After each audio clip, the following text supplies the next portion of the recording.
Good afternoon, everybody. I think we're going to get started.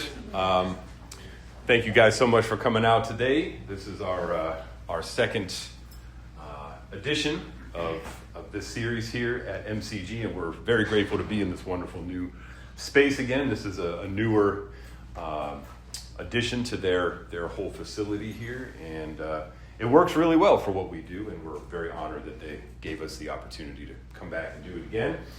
And today, we are going to be listening to some more fantastic music. We're going to listen to Sarah Vaughan today, so it's going to be a good day. If you're having the best day of your life, it's good to get a little bit better.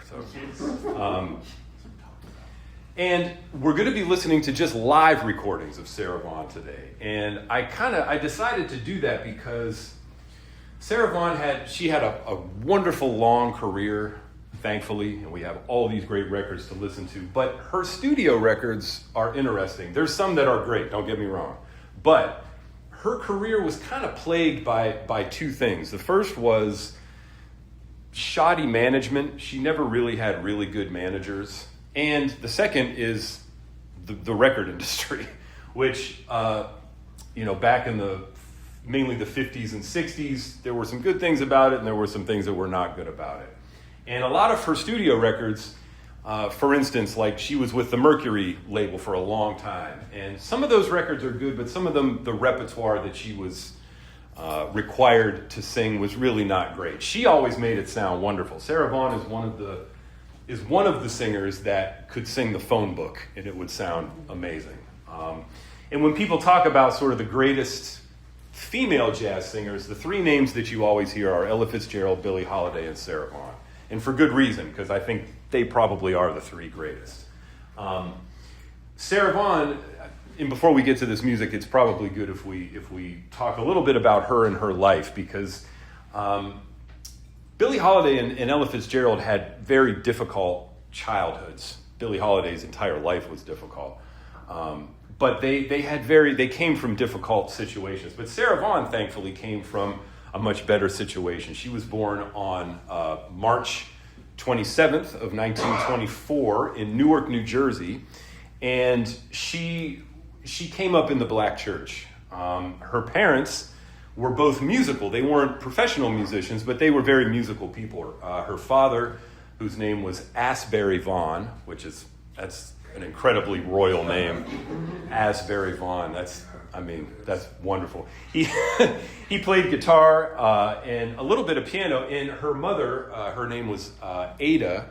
She sang in the church choir. They attended. Her parents were very religious folks, and I believe, if I'm not mistaken, they were members of the Mount Zion Baptist Church in Newark, New Jersey, and that's where Sarah Vaughan came to the music. She, of course, sang, but she also played piano and organ. Sarah Vaughan is a member of a small group of great jazz singers who also were pretty good pianists. Later in her career, she would oftentimes, when she would give a concert, she would play one or two numbers where she would accompany herself. She was a very, very good pianist. Carmen McRae was like that. Nina Simone was like that.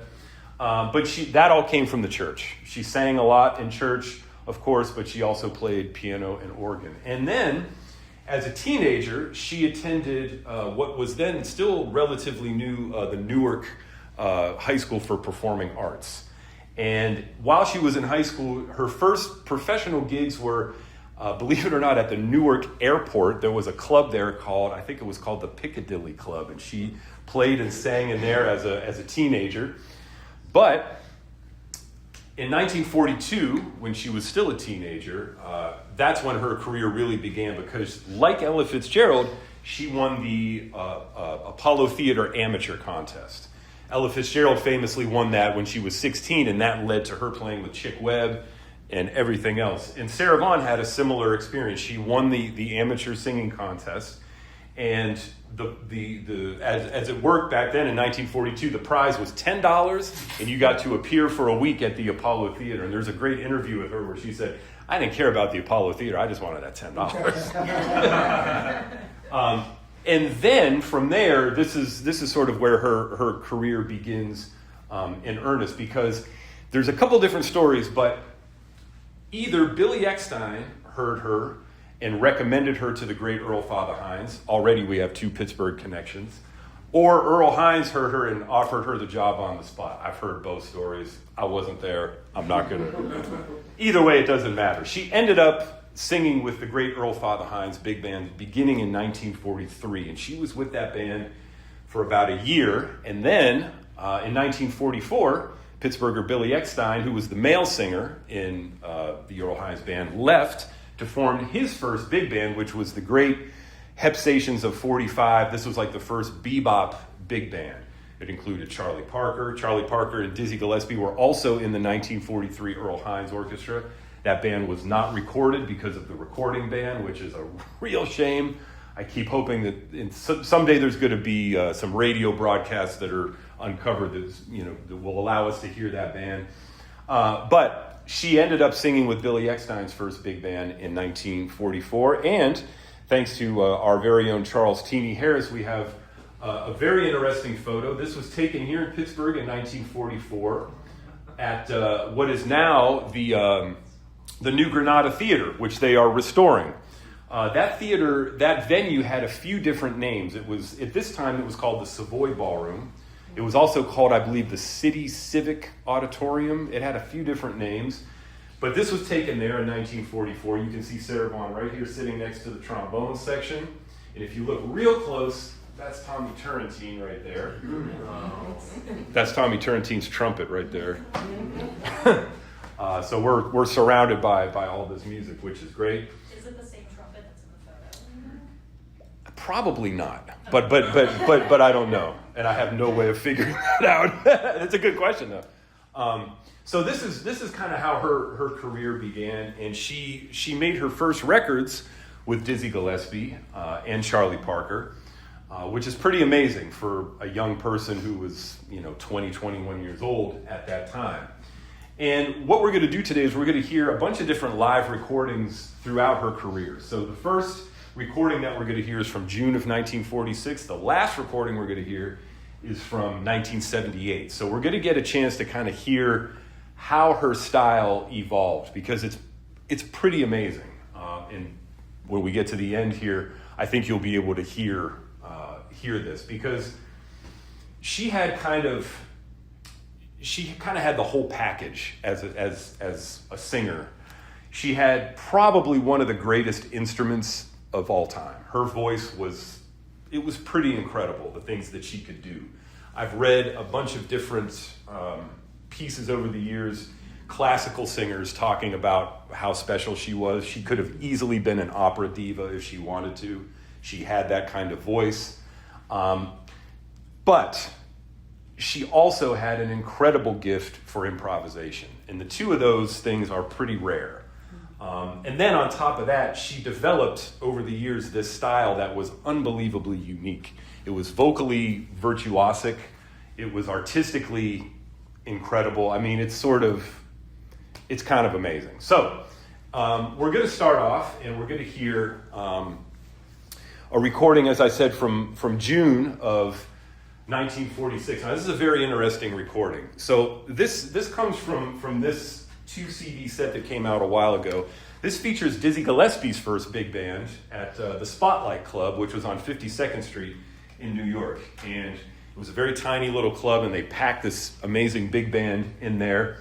And Sarah Vaughan was actually not in this big band, but this was a live radio broadcast. And during the intermission, this was back when most venues would have a featured band, and then they would have an intermission group. So when the band took a break, there would still be live music. A lot of times it would be a solo pianist. Sometimes it would be a piano trio. It's very difficult to tell on this, but we do know that Eddie Lockjaw Davis played tenor saxophone. He was not in this big band. And I've read where some discographies list the rhythm section that was in Dizzy's band as the rhythm section that played behind Sarah Vaughan on this particular tune. I don't think that's true from listening to it. So I'm really not sure who's playing piano, bass, and drums. It's almost impossible to tell who's playing drums. Thelonious Monk played piano in this band. I'm pretty sure it's not Monk on piano, and the great Pittsburgher Ray Brown played bass in this band. That's a bit of a wild card. It might be Ray Brown. I'm not really sure. None of that really matters because it's definitely Sarah Vaughan on this cut. And we're going to hear her sing beautiful standard, Don't Blame Me. And she was, let's see, in June of 46, she was 3 months into her 22nd year. So she's a pretty young person at this time. So we're going to get started and we're going to hear this track, Don't Blame Me. And let me cue this up real quick. All right. So this is from June of 1946.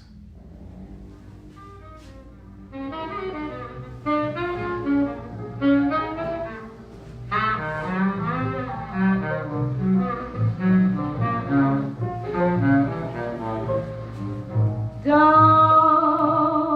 blame me for falling in love with you.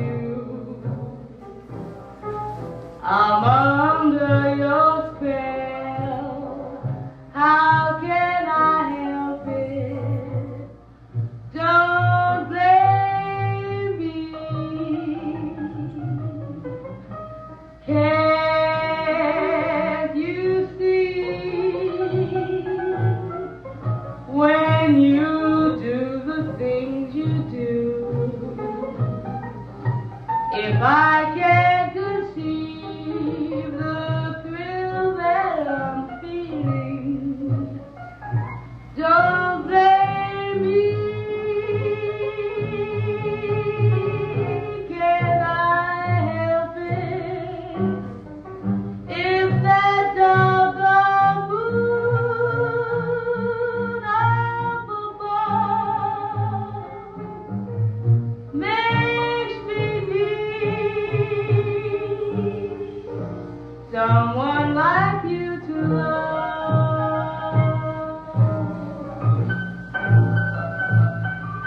Blame your kiss, as sweet as a kiss can be, and blame all your charms that nailed in my arms, but baby, don't blame me.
That's impressive for a 22-year-old singer. I mean, she sounds great already, right? So, again, she was not appearing on the bill at this club. The story is that she was just there and they invited her to sit in it. Since it was over the radio, thankfully it was recorded. So that's kind of where that comes from. So again, she's about 22 years old on that. So next, we're going to fast forward into the 1950s to 1953. And we're going to hear another live recording. This was part of the live broadcast. Well, I should begin by saying that in 1949, a new club opened up in New York right around the corner from 52nd Street on Broadway called Birdland. And Birdland was a very popular club, and it had a long history. There is still a Birdland in New York City, but it's a very different club now. But one thing they did at the original Birdland was they also did a lot of radio broadcasts, thankfully, and a lot of them are recorded. And so we're going to hear one of those. And this was from a series called Stars in Jazz, and they just featured a lot of different jazz artists some were already established, but some of them were newer. She was obviously a newer artist, and this is going to feature her with her group, her working trio at that time, and we also get a third Pittsburgh connection because her trio consisted of wonderful pianist John Malachi from Washington, D.C. He played with her throughout most of the 1950s. A drummer named Eugene Fats Hurd, and the bassist is Wyatt Bull Ruther, who was from Pittsburgh. He's a very underappreciated, unheralded Pittsburgh jazz musician, but he recorded with a lot of people, probably most notably Earl Garner, who was also from Pittsburgh. But he was in Sarah Vaughan's first working trio. And also, just as sort of like a note on her career, her first manager, I told you she didn't have great management. Her first manager in the 40s was a trumpet player named George Treadwell, who was also her husband at the time. He was a pretty good trumpet player. He was an okay manager. He helped her out for a while, but eventually their marriage ended, and she kind of floated back and forth between managers for a while. But nevertheless, thankfully, we have broadcasts like this where we can really hear her just sort of sing with some great musicians. So we're going to hear her sing Body and Soul. That was actually the tune that she won the Apollo Amateur Contest with. Body and Soul is one of the great ballads in jazz that everybody should know, and there's been all these wonderful recordings of it. So we're going to hear her in 1953. So we're going to fast forward a number of years. And I think listening to this, you're going to be able to hear how her style already sort of has opened up a little bit. And we'll kind of talk about what she is doing vocally or musically a little bit after we listen to this. So let me cue this up, and we will be off. So this is from 1953 live at Birdland. Could you do us the favor of singing Body and Soul? Thank you.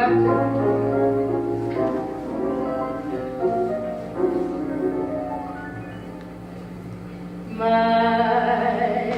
days have grown so lonely.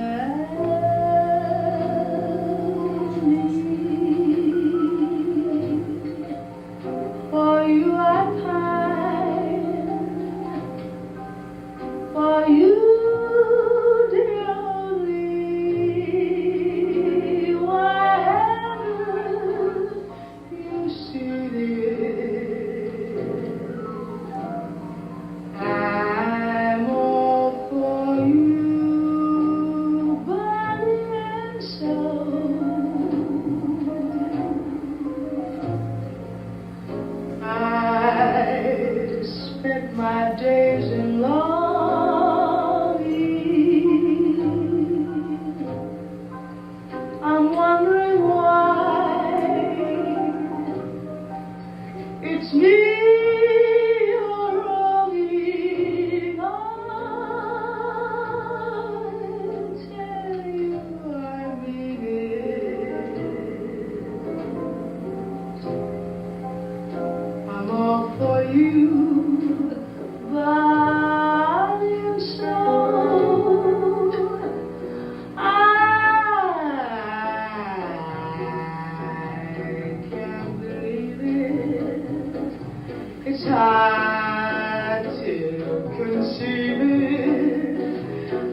aching.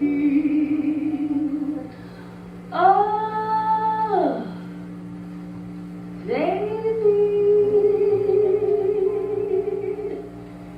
you know I surrender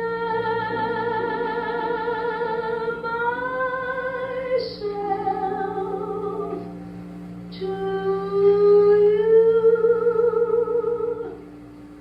body and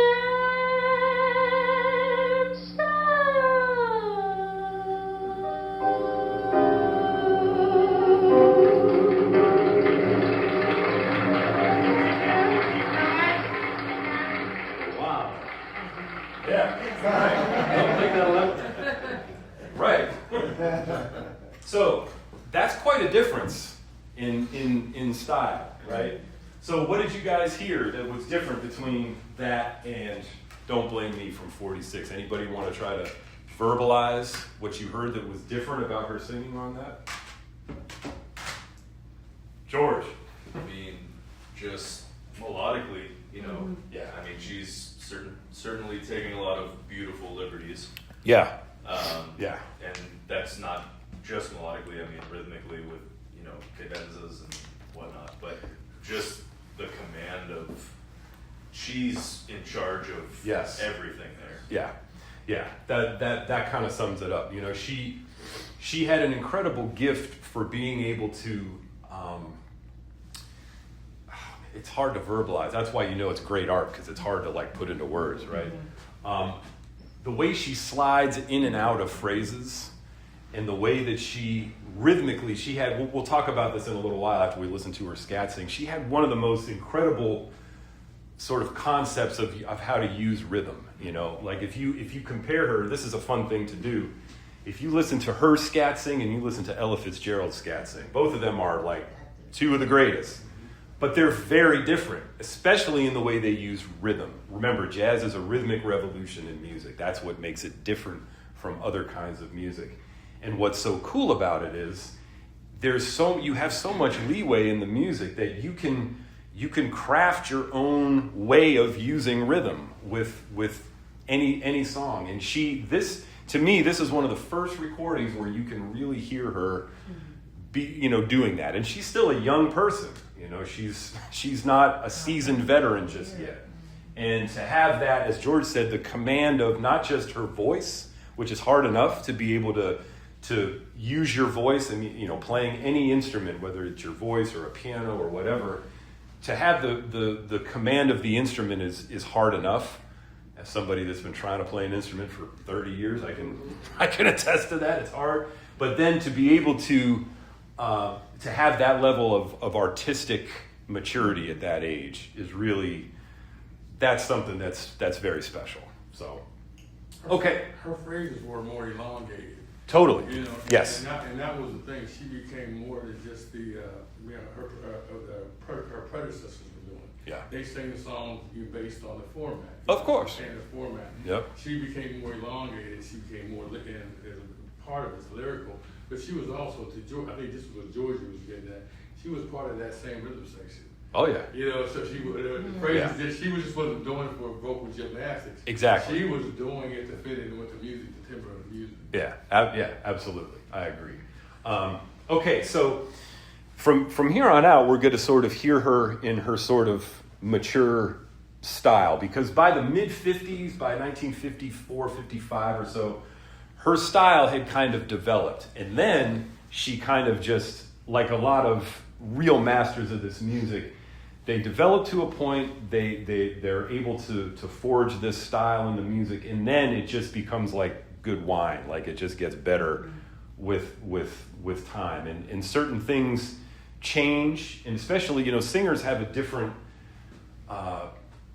thing. You know, if you play the piano or if you play the guitar or a horn or something, as you age, there's a physicality with playing music, any instrument. And so you get to be older and you don't have the physical dexterity that you might have when you're younger. And vocalists have a slightly different problem, because almost always as you age, your voice drops in pitch just a little bit, male or female. And you'll hear as she gets older, her voice gets lower, but she still has that amazing range.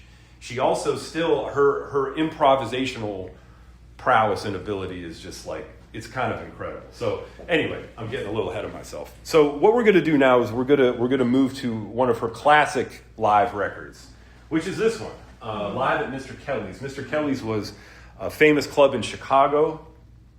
I remember talking, I was on the road with the great bassist Ernest McCarty, who we just lost back in December, but he was from Chicago and he played at Mr. Kelly's when he was younger. He told me all kind of stories about this club. It was a great club.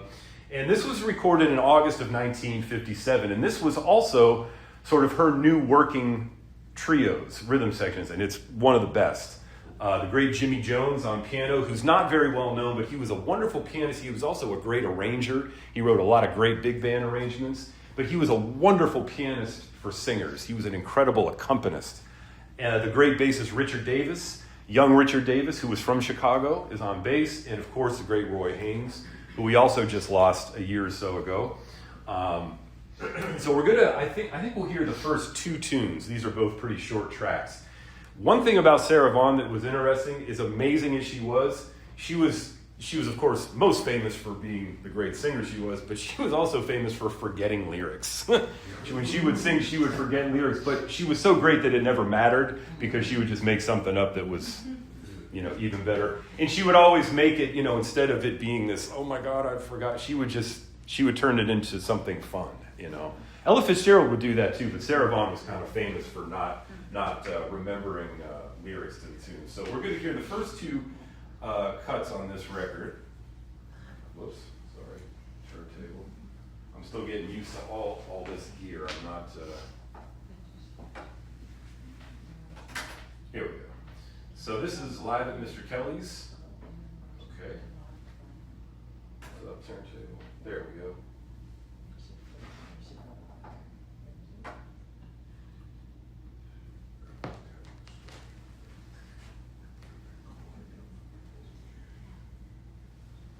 Ladies and gentlemen, you've probably wondered why we have so many microphones on the bandstand tonight.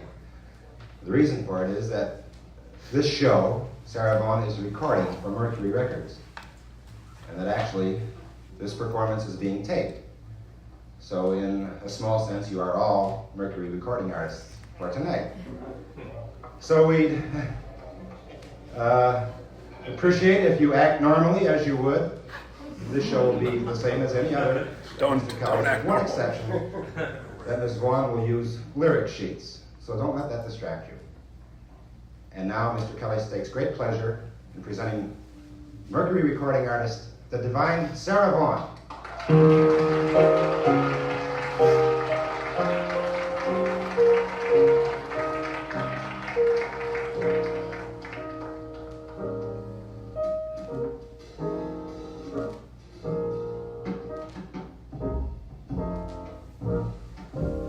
The leaves of brown came tumbling down. Remember, in September, in the rain, the sun went out just like a dying ember. That September, in the rain, to every word of love I heard you whisper. The raindrops seem to play a sweet refrain. Though spring is here, to me it's still September. That September in the rain. The leaves of brown came tumbling down, remember, in September, in the rain. The sun went out just like a dying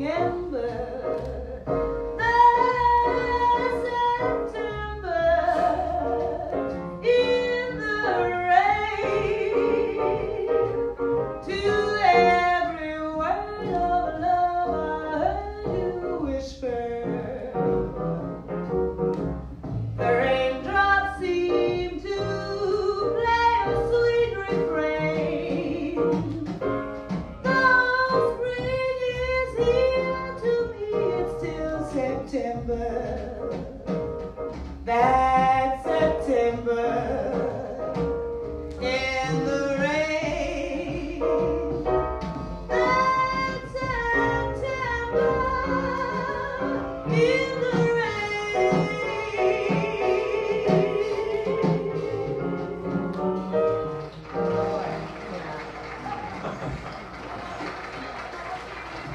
Thank you very much.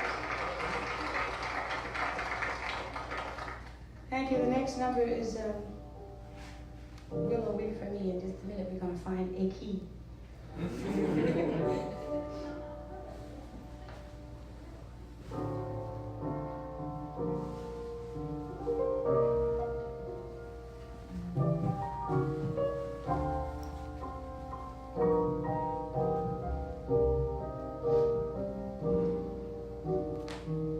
Willow, weep for me. Willow, weep for me. Bend your branches green along the stream that runs to sea. Listen to my plea. Listen and willow, weep for me. Gone by lover's dream, lovely summer dream. Gone and left me here to weep my tears into the stream. Sad as I can be, hear me, willow, and weep for me.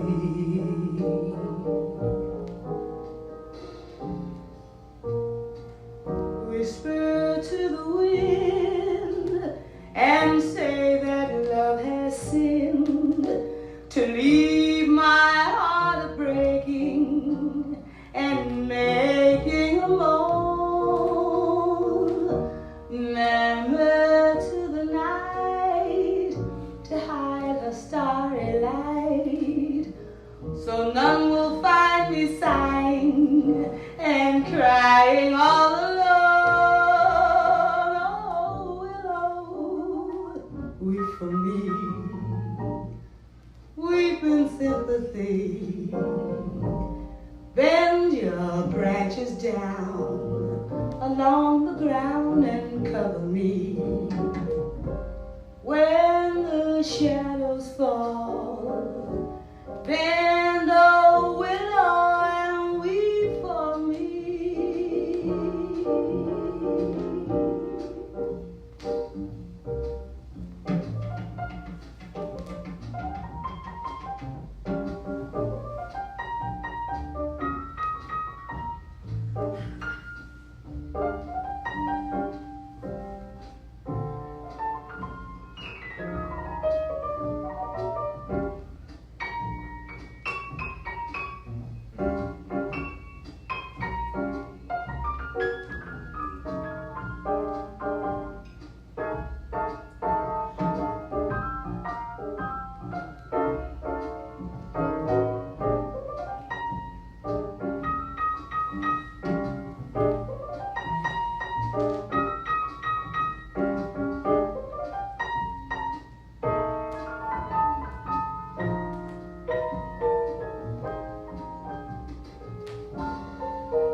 sympathy. Bend your branches down along the ground and cover me. I've really found out this song real well. According to that, I'm through, but they're not, so we'll keep on singing. Willow, wait for me. Willow, wait for me. Willow, wait for me. Willow, wait for me.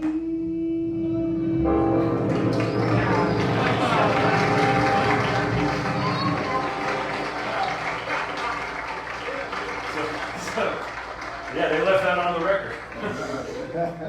And so I think what was supposed to happen was she was supposed to come back in on the bridge, and she didn't, and she felt like she kind of screwed it up. But again, she just made it into something funny. You know? Anyway,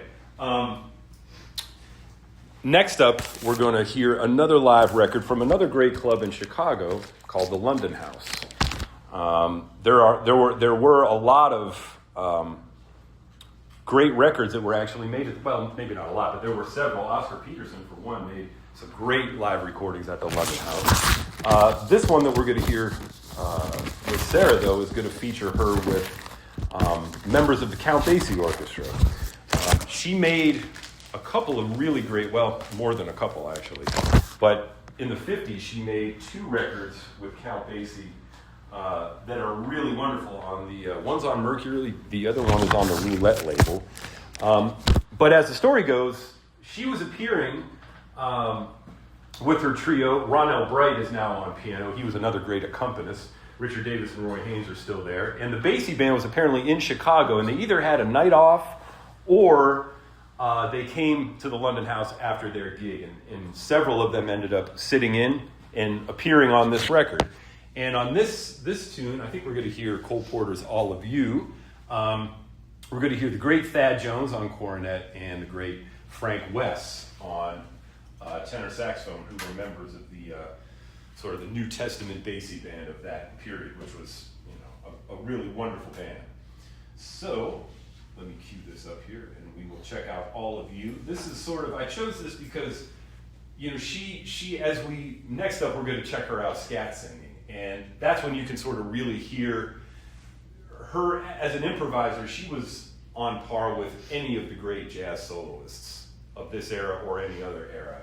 And it's sort of cool to hear her sing with 2 of these guys from the Basie band.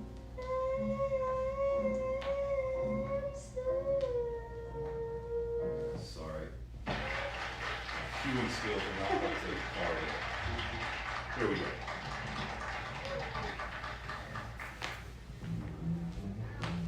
I love the looks of you, the lure of you, the sweet of you, the pure of you, the eyes, the arms, the mouth of you, the east, west, north, and the south of you.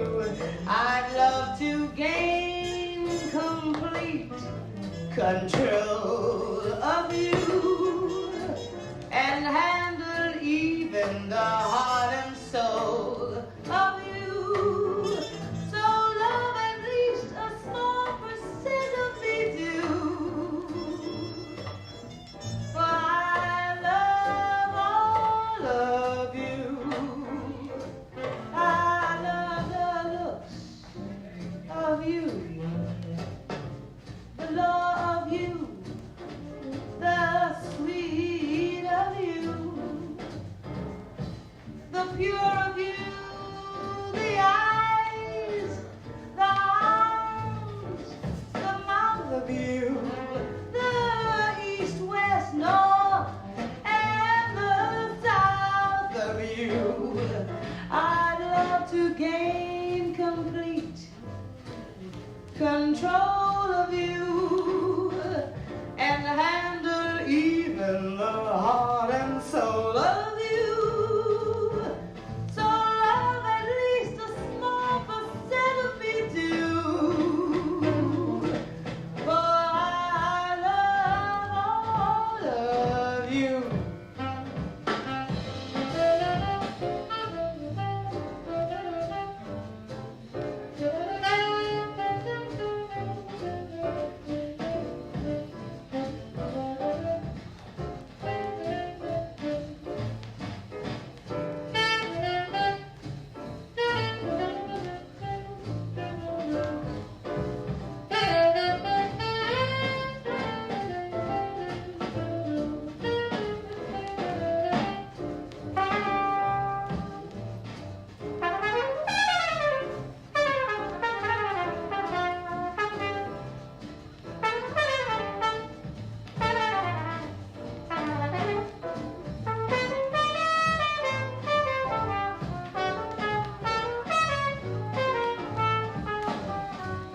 Boy Haynes, man.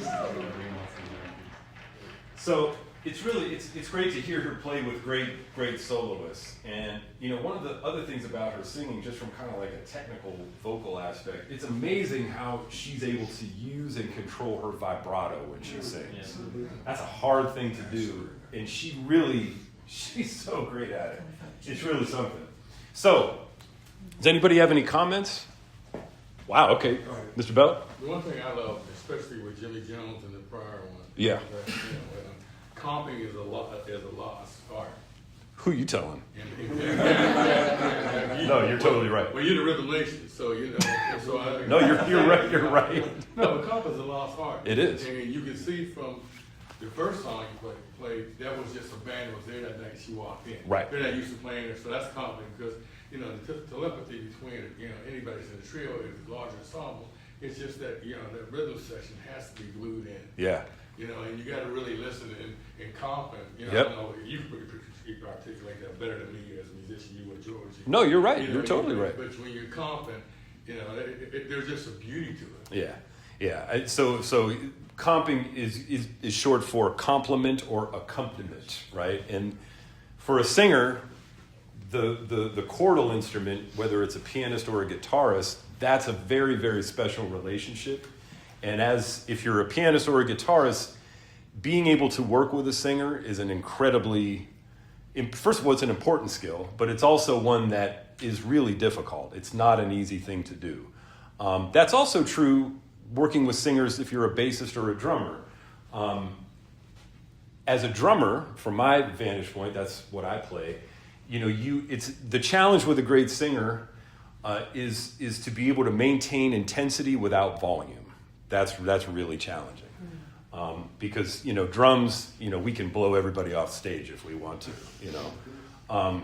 But you don't want to do that, you know, with a singer. And so it's very important, how do you maintain a groove and the intensity of the music without overshadowing them with volume or with notes. And that's true with a bassist or a pianist as well. It's a very, very fine line between playing enough for a pianist, playing too much, playing not enough. It's a real art. So I'm glad you brought that up. Ken? Listening to how she matured over the years, totally in charge and she knew her improvisational skills were special. Yep. That had to be compelling to be in that audience. Oh, man. To listen to that. I mean, that's what I daydream about, you know. I mean, really. I mean, it's, you know, I've been privileged to work with some really good singers, but that's a totally different thing. Alex? The big thing one of the big things that I was always blown away by with Sarah Vaughan, like listening to her records and stuff, is just the arrangements and how they did, like, not every song is just like her singing the melody and then like here's 6 minutes of blowing and then the melody out. Yeah. You know, Yeah. like I wore out That Swinging Easy record. Oh, yeah. The songs are like 3 minutes long. Yeah. Like she sings the melody once, sings the melody a second time, a little bit different. And But that's a great point. If you notice, like on that, she did this a lot. She sings it through, and then she sings it again, and she kind of decorates it a little bit differently. Yeah. And when you're the kind of musician that she was, she could sing it 50 times, and it would be great and different each chorus, right? But that's also kind of a lost art with a lot of singers. They sort of sing it. Yeah. You know, maybe they scat sing, maybe they don't, and then they take it out after some improv. But I mean, to be able to take a melody and sing it once, and the other thing, true, and this is, many folks have said, like, you know, she has such a command, she's in charge, and she is. And that, you know, part of that is, first of all, knowing the music really well. That's the first thing. But then also having a knowledge and an understanding of the history of the music, and as far as improvisation goes, and knowing kind of what your musical options are when you're singing. That's a huge part of playing this music. It's sort of like you have to know the rules before you can break them. It's kind of like that, you know. If you don't really understand what's going on, it's hard. You're only going to be so creative. You know what I mean? It's people that have a really thorough understanding of everything. Then they're able to say, yeah, I'm going to do this here and I'm going to do that there. You know what I mean? Yes? Now, historically, wouldn't Dinah Washington have come after Sarah? They were contemporaries. Were they in the same? Because sorry, childhood trauma. That's all right. We cut teeth on Dinah Washington. Absolutely. House. And so I'm listening to Sarah sing September in the Rain, okay, with the ears. But up here in my head, I'm hearing Dinah Washington's childhood trauma. No. I'm listening to Dinah Washington singing it. And this is weird. I can hear both of their approaches to it, both undeniably beautiful. Yep. But I would kind of say Sarah Vaughan would have been the captain of the squad. Well, it's amazing you bring up Dinah because there was a lot of similarities. Now Dinah, like Sarah, she could sing the phone book too. You know, they were right in the same age group. Dinah, you know, her thing, she was a little bit more rooted in the blues, but that after we watch this, I might be eating my words. they were different, but they were similar. You know, Dinah Washington is one of the. I think she's one of the great like unheralded singers. I mean, she could sing anything. Standard. Yeah. And to sit here and have that experience. If I didn't tell somebody, I probably would have burst. I'm listening to Sarah Vaughan. Yeah. But I'm hearing Dinah Washington singing in my mom's living room. Yeah. So well, you know, similarly, Dinah had that no fear. Like she would sing a tune the way she was going to sing it, and it worked all the time because she was like Sarah. She was a great artist, right? She had that vibrato also. Yes, indeed. Yeah, she had a lot. Yeah. Yeah, George. I have so many things to say, but I'll try to No, go ahead, man. get this all to a nice little morsel of a treat. But it's an amazing thing from top to bottom when swing is at the forefront of everybody's mind. Yes. And doing the head in twice, that's swing is king. Just Absolutely. that choice alone. Yep. Because she's going to improvise a little bit, she might change a little bit, but you know. That's always there. And then you have a master, everybody, you know, Yeah. Roy Haynes, Richard Davis, but, you know, just that choice to go to four I at know. the same time. Yep. As the great Dwayne Dolphin says, swing will come and get you. It's true. And also, you know, the power of that for an audience, Yeah. you know? Absolutely. I think a lot of musicians today, I mean, there's some really great younger musicians that are playing this music, and some of what they do is really interesting, and it's incredible from a skill set, you know? I mean, it's very challenging music, and it can be great, but the power of making people feel something, that's like a very visceral, you know, guttural level of you know, it's cool to listen to stuff that's advanced and complicated because it can be very interesting, but this was still when it was about moving people to dance. Right. You know, jazz was dance music for the first 50 plus years that it was around. And these musicians came out of that. I mean, Sarah Vaughan came out of the swing era, even though she was a first generation bebopper with Charlie Parker and Dizzy and all them. She came out of the swing era. She worked with Earl Father Hines, you know. Dizzy and Bird were that way too. You know, Roy Haynes started playing with Louis Russell's orchestra. I mean, they come out of that era where the music had to make people feel good and make people want to dance, not just make you know, think about what you're doing. So yeah, that's all a really important, those are all great points. Okay, so let's get to scat singing because we haven't heard her scat sing yet. And as I said, Sarah Vaughan had this whole package of an amazing voice, an amazing way of interpreting melodies, but then as an improviser, right? So we're gonna hear two different recordings. This one is a video. By 1960 or so, on most of her concerts, she would end up singing a blues that ended up being called Sassy's Blues because that was her nickname. And it was just sort of a way for her to improvise as a scat singer. So we're going to check out a video of this. Check this out. Wait a minute. I got it. Let's see here. Is it you? Hey, Natalie. Yeah. Do you remember what setting this has got to be on? I'm sorry. Mark Houston. Is it USB? Or is it Line, I think it was a line. Yeah, I think you're right. Do you have an aux cable coming out of your computer? Nope. Try line 2. Let's try that. Sorry, folks. I'm still getting the tech end happening. No. Line 3, no. USB real quick.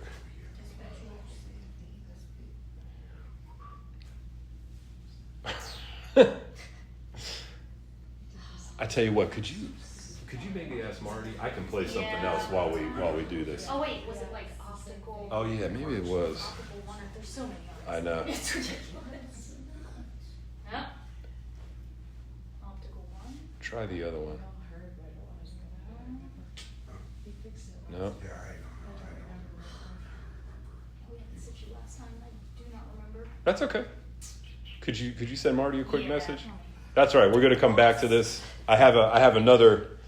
So, in terms of her live records, this is one that most singers point to as kind of one of her greatest, achievements, just as far as her singing goes. So, in 1963, she made a live record at the Tivoli Gardens in Copenhagen, which is I've never been there, but I heard it's an unbelievably beautiful place.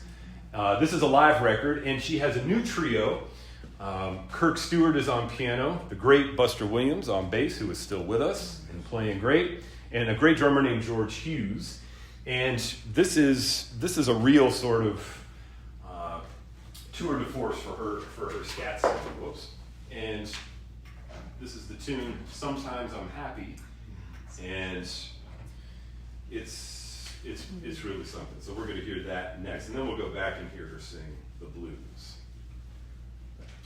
But this is from July of 1963.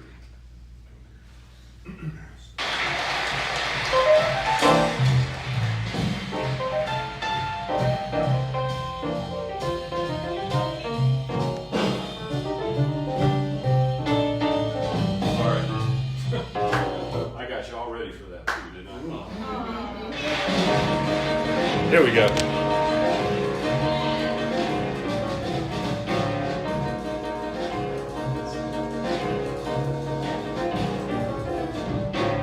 Sometimes I'm happy, sometimes I'm blue. My disposition, baby, just depends on you. I never mind. The rain in the sky, the cloud is there, it's sun in your eyes. Sometimes I love you, sometimes I hate you. But when I hate you, baby, it's because I love you.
she could scat sing a little bit, you know.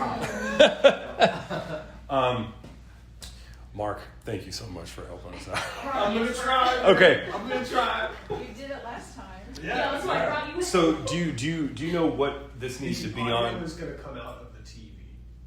If you're gonna play a video off your laptop. Oh, that's right. The audio will come off the TV. Okay. So let's get the video up and then hit play, and then we can. All right. Kind of go from there.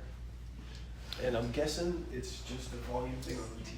Unfortunately, that's what we got right now. Yeah, that's all. Oh. Well. There we go. All right, so now we're gonna hear Sarah Vaughan sing some blues. That's Probably turn the TV volume up on there. I can't do it. That's fine though. Thank you so much. Shut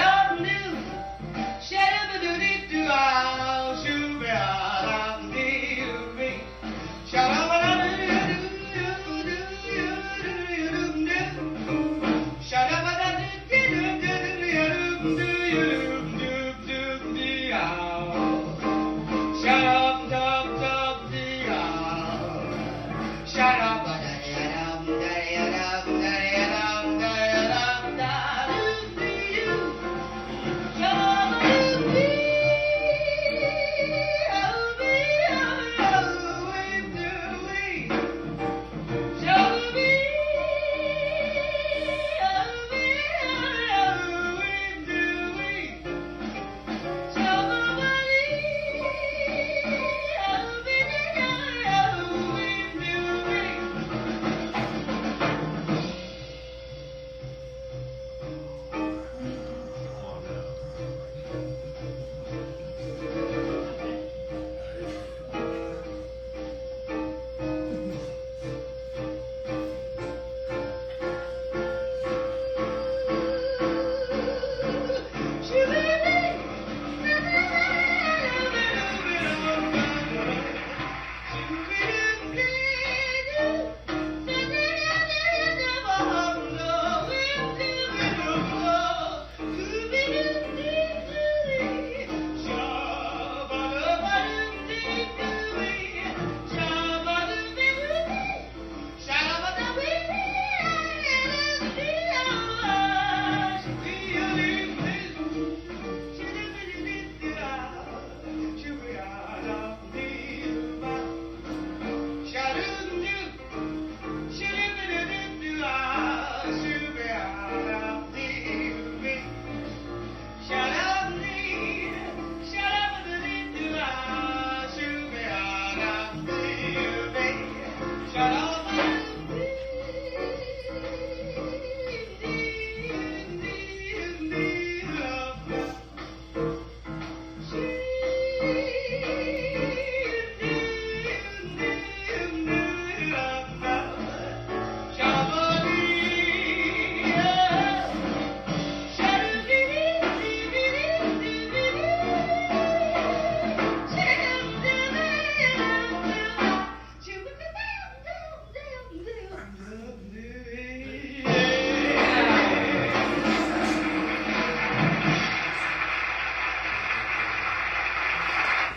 Yeah, I don't even know what to say about all that. You know, the blues is like the core of this music, and if you're going to master this music, you have to master that. And that's how you do that, you know. Again, so now, I mean, this video is from roughly 64, I think, and, you know, just a total command of the music, you know. Yeah, I don't know what else to really say about it. She went back and forth between a couple different record labels in the 60s, Roulette, and then she went back to Mercury. And then in the 70s, she was briefly with the Mainstream label. I think she made 5 or 6 records with Mainstream. And then she got on Norman Granz's label, Pablo, and that's kind of how her career. She did a few other things in the 80s on different labels, but I've got 2 more things to play for you guys, and This is going to take us into the 1970s. And I remember when I got this record live in Japan, I used to practice with this record because Jimmy Cobb was on it, And again, this is, all of the groups that we've heard her with have been her working groups. In other words, these were the groups that she was traveling with and playing with all the time, which is one of the reasons why they sound so great, is because they had all this time together. And this was her working trio in the early 70s. Carl Schroeder on piano, John Gianelli on bass, and the great Jimmy Cobb on drums. And this was recorded in 1973 in Tokyo. And she, we talked about Pittsburgh connections, and she had a very, very deep affinity for Errol Garner, both as a pianist and as a composer. And so Misty was part of her repertoire basically throughout her entire career. So I figured we would listen to her sing a short version of Misty from 1973, because, with someone like her, it doesn't matter what she sings, it doesn't matter the song, it doesn't matter the tempo, but there's something about when she sings ballads, it's just really sort of amazing because of all that space in her. Musicians will tell you that it's a lot harder to play slow than it is to play fast. I will definitely sign off on that. And it's because there's so much space. There's all this time for things to kind of go awry, maybe. And also, when you sing or play music slowly, all of the fundamentals about playing and singing are on full display. If you don't have good time, if you don't have a good feel, if your pitch isn't good, if you can't phrase, all of that is going to be very evident to people, right? And ballads are just another way to sort of hear how incredibly masterful she was. So this is a short version of Missy. It's really beautiful. So I figured we would play this, and then I got one more thing to play you guys after this that I think you'll like. But this is Misty live in Japan, or Tokyo, Japan.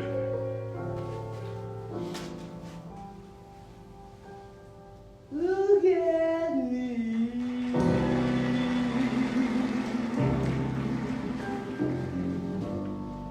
I'm as helpless as a kitten up a tree. Feel like I'm clinging to a cloud. I can't understand. I get misty. Just holding your hand.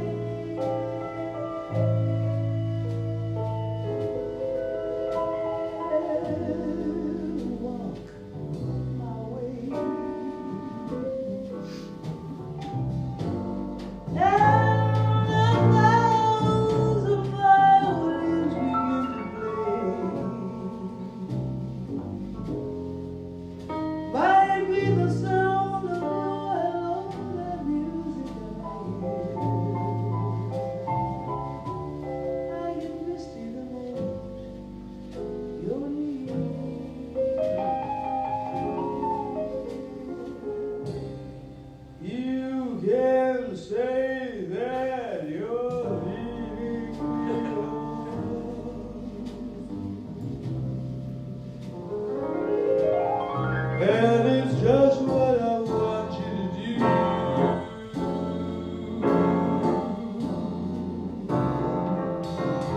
You know this, I'm hopeless.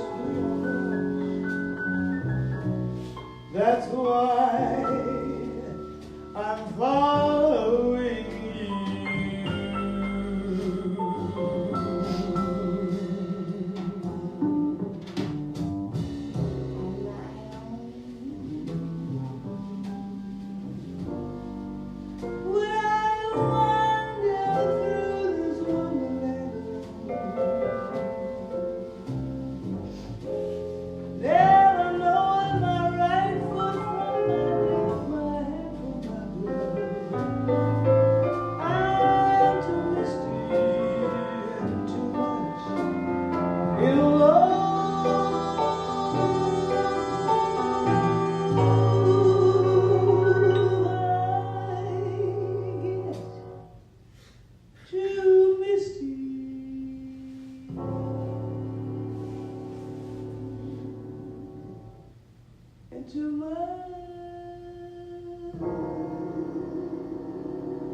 in love.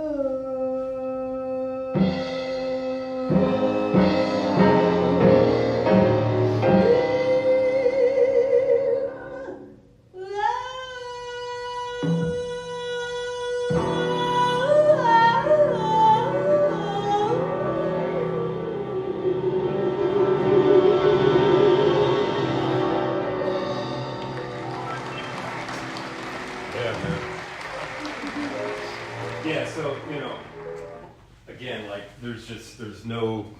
there's nothing, at this point, there's nothing that she can't really do. And she has that freedom now to kind of, take melodies, and because she knows them so well, and because she's developed this style, it would be really amazing to, this is something I wish I would have been able to do, is to maybe hear her with her working group for like 5 nights in a row, because she would sing a lot of the same songs every night. And to hear her, I mean, can you imagine her singing Misty like 5 different times? It'd be like 5 totally different interpretations.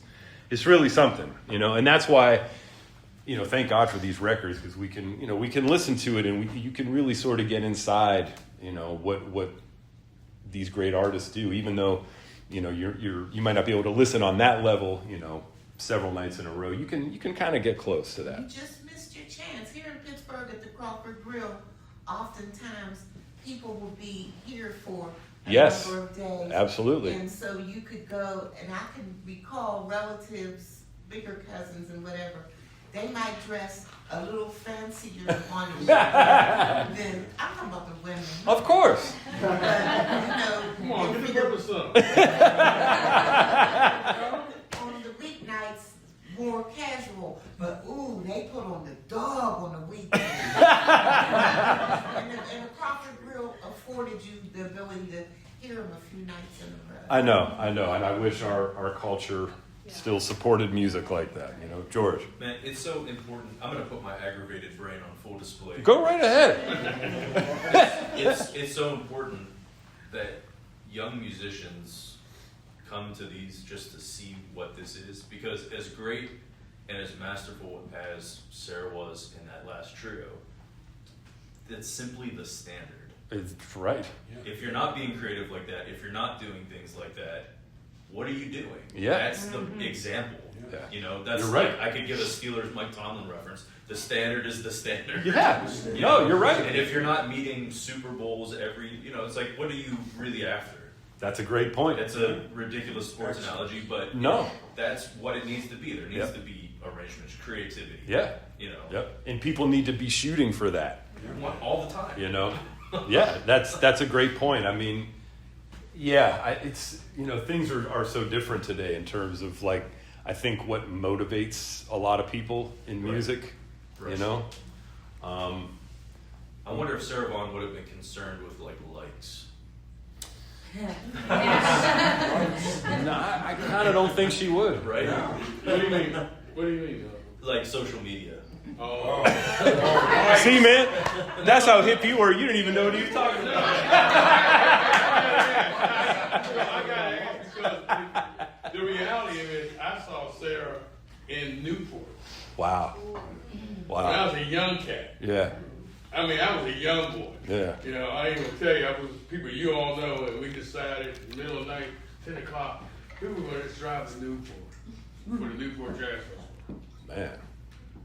Trunk and Scooter Brown, as she was the next day. Yeah. Okay, she came out, and she was like, looking at it. Newport's bright. It's on the water. Yep. You're looking at it, and it's a beautiful day. She said, "It's too dark out here. I got to put my sunglasses on." And I'm like, "Oh, what are we gonna get?" And I'm like excited. I'm a young dude to see Sarah, and she was just drunk. Wow. They put the microphone in her hand. It was all over.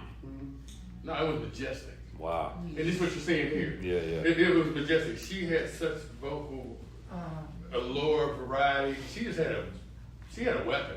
She could do anything. She could play with it. I just think it was so instinctive for her. It just comes off as just so easy, and you're just like spellbound. Yeah. No, it's true. There was I saw a great video interview with her one time, and they asked her, like, you know, the interviewer was saying, how do you sing so great? And she said, I stay up late and I drink bourbon and I smoke cigarettes. Which, you know, she was joking, but it was kind of funny answer.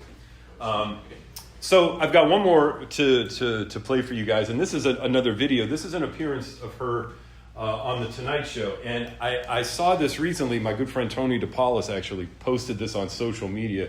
I haven't been spending a lot of time on social media, which has been wonderful. But he did put this up, and it's pretty incredible. This is from 1978. Sarah Vaughan put out a Brazilian album in the late 70s, which is really good.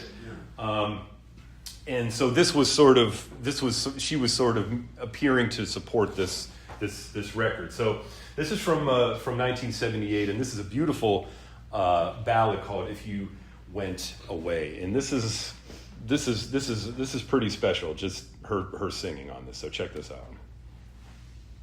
Hopefully.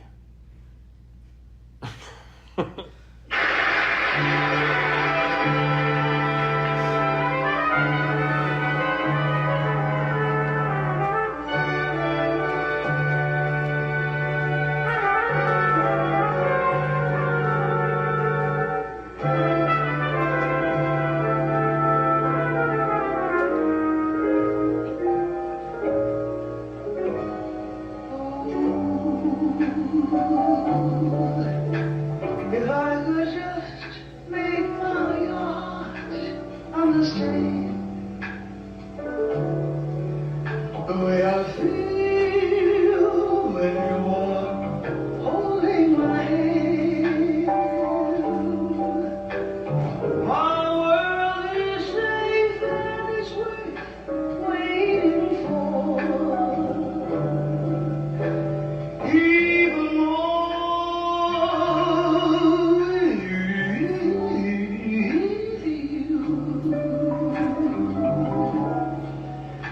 arms that treasure each moment of time. You even taught me how hard love can climb. The very thought of your kiss, and I saw.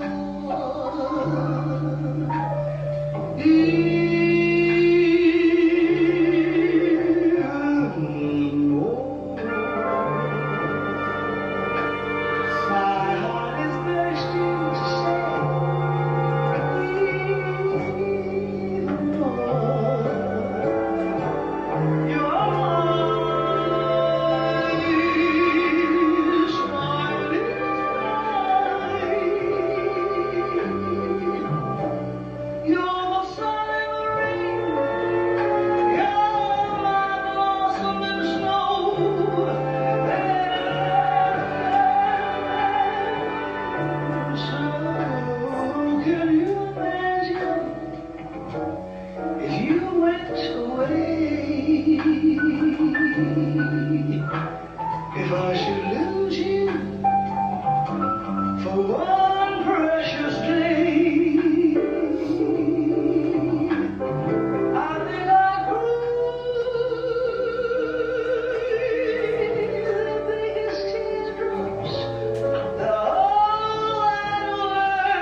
Yeah, man. That's, as Mark Strickland would say, that's how you do it right there. So that's all I got for you all today. Wasn't that her then husband on trumpet? Flugelhorn? I'm not 100% sure. Yeah. Yeah, that's her. They were only married for a few years. Flugelhorn, that was him. Yeah. I wasn't sure who was I'm playing. pretty sure. I'm pretty sure. Okay. Yeah. I'm not sure. He was. Nobody knows his name. Yeah. Brother Mac. Brother Mac. Does anybody have any comments or questions before we wrap up? That's what the Tonight Show used to be. That's what it used to be. Yeah. That hurts my feelings. It really hurts my feelings too. I know. I try to not. Oh man. Yeah. Thank you guys so much for coming out. Hope you enjoyed the music. Just a couple quick notes. We'll be back next month on the first Saturday. And next month we're going to listen to some really, really interesting music. We're going to listen to some recordings of the young Charles Mingus. He did a lot of, his whole career was really amazing, but his early stuff is particularly interesting. So we're going to listen to a bunch of different recordings from the earlier part of his career. That'll be the first Saturday here next month, same time, same channel. There'll be a little registration link that we'll post if you're interested. Also, just a quick Lighthouse Arts programming note. Next Saturday, the 14th from 2 to 4 p.m. at Golden Age Beer in Homestead, we'll be presenting our first concert of the year. And we're very happy to be presenting a wonderful singer, Grace Elliott, who's here with us today. So if you're interested in coming out next Saturday, please do. And again, a huge thanks to Marty and his team, Natalie, Mark, Dave, Eliana. Thank you so much for hosting us, and we'll see you then. Thank you guys so much. Appreciate it.